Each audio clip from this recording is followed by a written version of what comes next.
ಇಂಥ ನಾಮರ್ದ ಕೆಲಸಗಳು ಯಾವ ಸಿ ಎಮ್ ಮಾಡಿರಲಿಲ್ಲ. ಇವತ್ತಿರೋ ಅಷ್ಟು ಅಲ್ಕ ಗೌರ್ಮೆಂಟು ಇನ್ನೊಂದಿಲ್ಲ ಮೇಡಮ್. ಪ್ರಜೆಗಳು ಓಟ್ ಹಾಕ್ಸ್ಕೊಳ್ಳೋ ತನಕ ಸ್ವಾಮಿ ದೇವರೇ ಕಾಲಿಗೆ ಬೀಳ್ತಾರೆ. ಓಟ್ ಹಾಕ್ಸಿದ್ಮೇಲೆ ನಮ್ಮನ್ನು ಹಾಳುಗಳ ಥರ ನೋಡ್ತಿದ್ದಾರೆ, ಅವ್ರ ಕಾಲಲ್ಲಿ ತುಳಿತಿದ್ದಾರೆ. ಆಮೇಲೆ ಅವರಂಥ ವರಷ್ಟು ಸಿ ಎಮ್ ನಾವು ಕರ್ನಾಟಕದಲ್ಲಿ ಇತಿಹಾಸದಲ್ಲಿ ನೋಡಿಲ್ಲ. ಇವತ್ತುವರೆಗೂ ಈ 2ನೇ ಸರಿ ಸರ್ಕಾರ ಬಂದಾಗ ಒಂದೇ ಒಂದು ಅಭಿವೃದ್ಧಿ ಕಾರ್ಯಕ್ರಮ ಮಾಡಿಲ್ಲ, ಬರೀ ಲೂಟಿ ಹೊಡೆದು. ಇವು ವಾಲ್ಮೀಕಿದು ಅಮೌಂಟು ತಿಂದರು. ಸಿದ್ದರಾಮಯ್ಯ ಅವರು ರಾಜಕೀಯಕ್ಕೆ ಬಂದಾಗ ರೆಡ್ಡಿಗಳು ಗಣಿದು ಲೂಟಿ ಹೊಡೆದ್ರು ಅಂತ ಬೆಂಗಳೂರಿಂದ ಬಳ್ಳಾರಿವರೆಗೂ ಪಾದಯಾತ್ರೆ ಮಾಡಿದ್ರು. ಅದೊಂದು ಡ್ರಾಮಾ ಮಾಡಿ ಜನರನ್ನು ಮಂಕೂದಿ ಮಾಡಿ ಅಧಿಕಾರಕ್ಕೆ ಬಂದರು. ಸರ್, ನಮ್ಮ ರಾಜ್ಯ ಸರ್ಕಾರದ ಪರಿಸ್ಥಿತಿ ನೋಡ್ತಾ ಇದ್ರೆ ಇವಾಗ ಅಂದ್ರೆ ದ್ವೇಷದ ರಾಜಕೀಯ ನಡೀತಿದೆಯಾ ನಮ್ಮ ರಾಜ್ಯದಲ್ಲಿ ಅಂತ? ಖಂಡಿತ ನಡೀತಾ ಇದೆ ಮೇಡಮ್. ಅದರಲ್ಲೂ ಸಿದ್ದರಾಮಯ್ಯ ಅವರು ರಾಜಕೀಯಕ್ಕೆ ಬಂದಾಗ ರೆಡ್ಡಿಗಳು ಗಣಿದು ಲೂಟಿ ಹೊಡೆದ್ರು ಅಂತ ಬೆಂಗಳೂರಿಂದ ಬಳ್ಳಾರಿವರೆಗೂ ಪಾದಯಾತ್ರೆ ಮಾಡಿದ್ರು. ಅದೊಂದು ಡ್ರಾಮಾ ಮಾಡಿ ಜನರನ್ನು ಮಂಕೂದಿ ಮಾಡಿ ಅಧಿಕಾರಕ್ಕೆ ಬಂದರು. ಹೋಗಲಿ, ಅಷ್ಟು ವರ್ಷದಿಂದ ಫೈನಾನ್ಸ್ ಮಿನಿಸ್ಟರ್ ಆಗಿದ್ದರು, ಚೆನ್ನಾಗೇ ಇದ್ದರು ಮೊದಲೆಲ್ಲ. ಸಿ ಎಮ್ ಆದ ಮೇಲೆ ಅವರಂಥ ವರಷ್ಟು ಸಿ ಎಮ್ ನಾವು ಕರ್ನಾಟಕದಲ್ಲಿ ಇತಿಹಾಸದಲ್ಲಿ ನೋಡಿಲ್ಲ. ಅವರು ಒಂಥರ ಮುಖವಾಡ ಮಾಡ್ಕೊಂಡು ಬಂದರು. ನಾನು ನಿಯತ್ತು ಒಳ್ಳೆಯವನು, ಹಂಗೆ ಹಿಂಗೆ, ನನ್ನನ್ನು ಬಿಟ್ಟರೆ ಇಲ್ಲ, ಬರೀ ಬೂಟಾಟಿಕೆ ಮಾಡಿಕೊಂಡು ಒಂದು ಸಮುದಾಯನ ಓಲೈಸ್ಕೊಂಡು ಇನ್ನೊಂದು ಸಮುದಾಯದಿಂದ ಓಟ್ ಹಾಕ್ಸ್ಕೊಂಡು ಆ ಸಮುದಾಯನ ತುಳ್ಕೊಂಡು ಬರೀ ನಾಟಕ ಮಾಡಿಕೊಂಡೇ ಬಂದರು. ನಿಜವಾದ ರಾಜಕಾರಣಿಗಳು ಮೊದಲೆಲ್ಲ ಮೈಸೂರು ಮಹಾರಾಜರಿದ್ದರು. ಕನ್ನಂಬಾಡಿ ಕಟ್ಟದೇ ಇದ್ದರೆ ನಾವು ಬೆಂಗಳೂರಲ್ಲಿ ನೀರು ಕುಡಿಯೋಕ್ಕಾಗ್ತಾ ಇರಲಿಲ್ಲ. ಪ್ರತಿ ಮನೆಯಲ್ಲೂ ಮಹಾರಾಜರದು ಫೋಟೋ ಹಾಕ್ಕೋಬೇಕು. ಯಾಕೆಂದರೆ ಅವರು ಒಡವೆ ತೊಗೊಂಡೋಗಿ ಹಡ ಇಟ್ಟು ತಂದು ಪ್ರಜೆಗಳು ಅಂದರೆ ಅವ್ರ ಮಕ್ಕಳ ಥರ ನೋಡ್ತಾಯಿದ್ರು. ಇವತ್ತು ಪ್ರಜೆಗಳು ಓಟ್ ಹಾಕ್ಸ್ಕೊಳ್ಳೋ ತನಕ ಸ್ವಾಮಿ ದೇವರೇ ಕಾಲಿಗೆ ಬೀಳ್ತಾರೆ. ಓಟ್ ಹಾಕ್ಸಿದ್ಮೇಲೆ ನಮ್ಮನ್ನು ಹಾಳುಗಳ ಥರ ನೋಡ್ತಿದ್ದಾರೆ, ಅವ್ರ ಕಾಲಲ್ಲಿ ತುಳಿತಿದ್ದಾರೆ. ಪ್ರತಿ ಅವರು ಭಾಗ್ಯಗಳೊಂದು ಕೊಡ್ತಿದ್ದಾರಲ್ಲ, ಯಾವ ಕರೆಂಟ್ ಫ್ರೀ ಕೊಟ್ಟರು, ಇಂಡಿಯಾನ ರೈಸ್ ಮಾಡಿಕೊಂಡ್ರು. ಅದು 200 ಯೂನಿಟ್ ಅಂತ ಹೇಳಿದ್ರು, 200 ಯೂನಿಟ್ ಕೊಡ್ತಾ ಇಲ್ಲ. ಕೆಲವ್ರಿಗೆ 50 ಕೊಡ್ತಾರೆ, ಕೆಲವ್ರು 100 ಕೊಡ್ತಾರೆ. ಅದು ಯಾರು ಕೇಳಿರಲಿಲ್ಲ. ಆ ಥರ ಮಾರಿಸಿ ಮಖಮಲ್ ಟೋಪಿ ಹಾಕ್ಬಿಟ್ಟು ಜನಗಳ ಅಧಿಕಾರ ಬಂದಿದ್ದು. ಇವತ್ತುವರೆಗೂ ಈ 2ನೇ ಸರಿ ಸರ್ಕಾರ ಬಂದಾಗ ಒಂದೇ ಒಂದು ಅಭಿವೃದ್ಧಿ ಕಾರ್ಯಕ್ರಮ ಮಾಡಿಲ್ಲ, ಬರೀ ಲೂಟಿ ಹೊಡೆದು. ಇವು ವಾಲ್ಮೀಕಿದು ಅಮೌಂಟು ತಿಂದರು. ಆ ಥರ ಫಂಡುಗಳು ಎಷ್ಟಿದೆ, ಎಷ್ಟಿಂದ ಹಾಕ್ಯವ್ರೆ ಯಾರು ಗೊತ್ತಾಗ್ತಾ ಇದೆ? ಪಾಪ ಯಾರೋ ಪುಣ್ಯಾತ್ಮ ಆನೆಸ್ಟ್ ಆಗಿದ್ದ ಸತ್ತೋದ.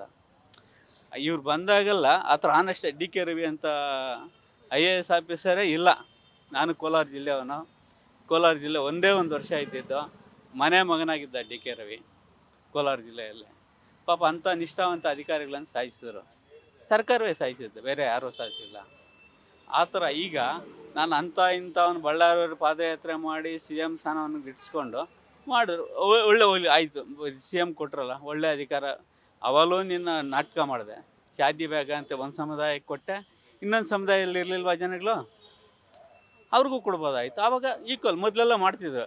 ಯಡಿಯೂರಪ್ಪ ಸೈಕಲ್ ಕೊಡ್ತಿದ್ದ, ಎಲ್ರಿಗೂ ಕೊಟ್ಟ. SM ಕೃಷ್ಣಪ್ಪ ಇಡಲು ಬಿಸಿ ಇಟ್ವಾಡ್, ನೀನು ಅವನು ಇವನು ಅಂತ ಭೇದ ಭಾವನೆ ಮಾಡಿದ್ದಾರೆ ಎಲ್ಲ ಪಾರ್ಟಿ. ನಾನು ಆ ಪಾರ್ಟಿ ಈ ಪಾರ್ಟಿ ಅಂತ ಹೇಳ್ತಾ ಇಲ್ಲ. ಈ ಥರ ಓಲೈಕೆ ರಾಜಕಾರಣಿಗಳು ಮಾಡೋದು, ಒಂದು ಸಮುದಾಯದಿಂದ ಓಟ್ ಹಾಕ್ಸ್ಕೊಂಡು ಆ ಸಮುದಾಯನ ತುಳಿಯೋದು, ಇದೆಯಲ್ಲ, ಇಂಥ ನಾಮರ್ದ ಕೆಲಸಗಳು ಯಾವ ಸಿ ಎಮ್ ಮಾಡಿರಲಿಲ್ಲ. ಇವತ್ತಿರೋ ಅಷ್ಟು ಅಲ್ಕ ಗೌರ್ಮೆಂಟು ಇನ್ನೊಂದಿಲ್ಲ ಮೇಡಮ್.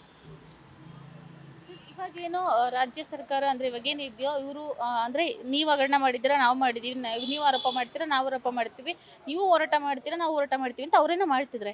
ಆದರೆ ಇದ್ರೂ ಬಿಸಿ ತಡ್ತಿರೋದು ಬಂದು ಒಂದು ಕೇಂದ್ರ ಸರ್ಕಾರಕ್ಕೆ, ಇನ್ನೊಂದು ಜನಗಳಿಗೆ. ಮೇಡಮ್, ಆ್ಯಕ್ಚುಲಿ ಇವ್ರು ತಪ್ಪು ಮಾಡಿದಾಗ ಇವರು ಯಡಿಯೂರಪ್ಪನ ಕೇಳಿದ್ರು. ಯಡಿಯೂರಪ್ಪನೂ ತಪ್ಪು ಮಾಡಿದ್ದ, ಕೇಳಿದ್ರು ರಾಜೀನಾಮೆ ಕೊಡು ಅಂತ. ಇದರಲ್ಲಿ ಕೇಳಿದ್ರು, ತಪ್ಪು ಮಾಡಿದೆ ಅಂತ ಕೇಳಿದ್ರು.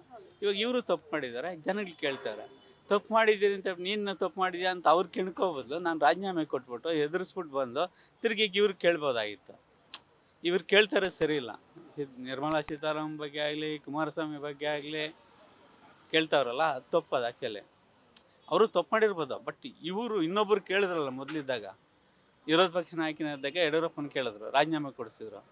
ಹೋದ್ರು, ರಾಜೀನಾಮೆ ಕೊಟ್ಬಿಟ್ಟು ಈಗ ಯಾಕೆ ಮಂಡ್ಯ ಆಟ ಆಡ್ತಾವ್ರೆ? ಈಗಲೂ ಕೊಡ್ಬೋದಾಗಿತ್ತಲ್ಲ, ನೀನು ಒಳ್ಳೆಯ ವ್ಯಕ್ತಿಯಾಗಿದ್ದರೆ ಕೊಡ್ಬೋದಾಗಿತ್ತಲ್ಲ. ಒಂಡಾಟಿಗೆ ಬರೀ ಕಳ್ಳರುಗಳು ಇವರಲ್ಲ, ಜನನ ಲೂಟಿ ಹೊಡಿತಾರೆ. ನಮ್ಮ ರಾಜ್ಯದನ್ನೇ ಲೂಟಿ. ಕರ್ನಾಟಕ ಇಡೀ ಭಾರತದಲ್ಲೇ ಸಮೃದ್ಧಿ ಮತ್ತು ಶಾಂತಿ ಇದರಲ್ಲಿ ಕರ್ನಾಟಕ ಬಿಟ್ಟರೆ ಯಾವುದೂ ಇಲ್ಲ. ಅಣ್ಣಾಮಲೈನೇ ಒಪ್ಕೊಂಡಿದ್ದಾನೆ, ಕರ್ನಾಟಕ ಅಂತ ಸಮೃದ್ಧಿ ಯಾವುದೂ ಇದಿಲ್ಲ, ಯಾವುದೇ ಥರ ಜನ ಒಳ್ಳೆ ಜನಗಳು ಅದು ಇದು ಅಂತ. ಅಂಥದನ್ನು ಇವರು ನೆಕ್ಸ್ಟು ಕಾಶ್ಮೀರ ತೊಂದರೆ ಇತ್ತಲ್ವ, ಆ ಸ್ಟೇಟ್ ಮಾಡೋ ಥರ ಹೊರಟಿದ್ದಾರೆ.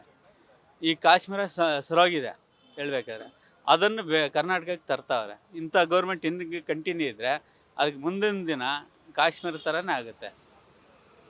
ಏನನ್ಸುತ್ತೆ ರಾಜಕೀಯದ ಪರಿಸ್ಥಿತಿ ನೋಡಿದ್ರೆ? ಈಗ ರಾಜಕೀಯ ಕೇಳಿದ್ರೆ ಹೊಲ್ಸು ಅನಿಸುತ್ತೆ ಮೇಡಮ್, ಹೊಲ್ಸು ಅನಿಸುತ್ತೆ. ಆ ಟಿ ವಿಗಳಲ್ಲಿ ನೋಡ್ತಾ ಇದ್ರೆ ನಮಗೊಂಥರ ಸೀರಿಯಲ್ ನೋಡಿದ್ರೆ ಎಷ್ಟೋ ಪುಣ್ಯ ಅನಿಸುತ್ತೆ.